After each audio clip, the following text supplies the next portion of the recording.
కొడవలూరు మండలం తలమంచి పంచాయతీ కోణంపాడు వద్ద ఉన్న చేపల గుంటలలో చికెన్ వ్యర్థాలు దర్శనమిస్తున్నాయి. అధికారులు కళ్లుగప్పి రాత్రి సమయాలలో పొలాల మధ్య గ్రావెల్ రోడ్డు ద్వారా చేపల గుంటల వద్దకు చికెన్ వ్యర్థాలు తీసుకొచ్చి చేపల గుంటల నిర్వాహకులు గుంటలలో వేస్తున్నారు. చికెన్ వేస్ట్ వేసినందువల్ల ప్రజలకు ఆరోగ్య సమస్యలు తలెత్తే పరిస్థితులు నెలకొంటాయి. అయితే ఇదేది తమకు పట్టనట్టు ఆదాయమే ధ్యేయంగా చేపల గుంటల నిర్వాహకులు ప్రజల ఆరోగ్యంతో చెలగాటమాడుతున్నారు. చేపల గుంటలలో ఎవరైనా కోడి వ్యర్థాలు వేసి ప్రజల ప్రాణాలతో చెలగాటమాడితే చర్యలు తీసుకోవాలని ఎమ్మెల్యే ఓ పక్క చెప్తున్నా ఫిషరీస్ అధికారులు మాత్రం నామమాత్రంగా తనిఖీలు చేస్తూ చేతులు దులుపుకుంటున్నారు.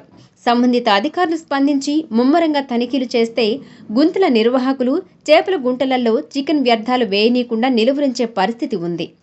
అధికారుల పర్యవేక్షణ లోపం కారణంగా చేపల గుంతల యజమానులు మరియు చికెన్ వ్యర్థాల వ్యాపారస్తులు చెలరేగిపోతున్నారు. చికెన్ వేస్ట్ను కట్టడి చేయకపోతే ప్రజారోగ్యంపై తీవ్ర ప్రభావం చూపిస్తుంది. పలు సమావేశాలలో ఎమ్మెల్యే వేమిరెడ్డి ప్రశాంత్ రెడ్డి ప్రజల ఆరోగ్యంపై చెలగాటమాడే చికెన్ వ్యర్థాలను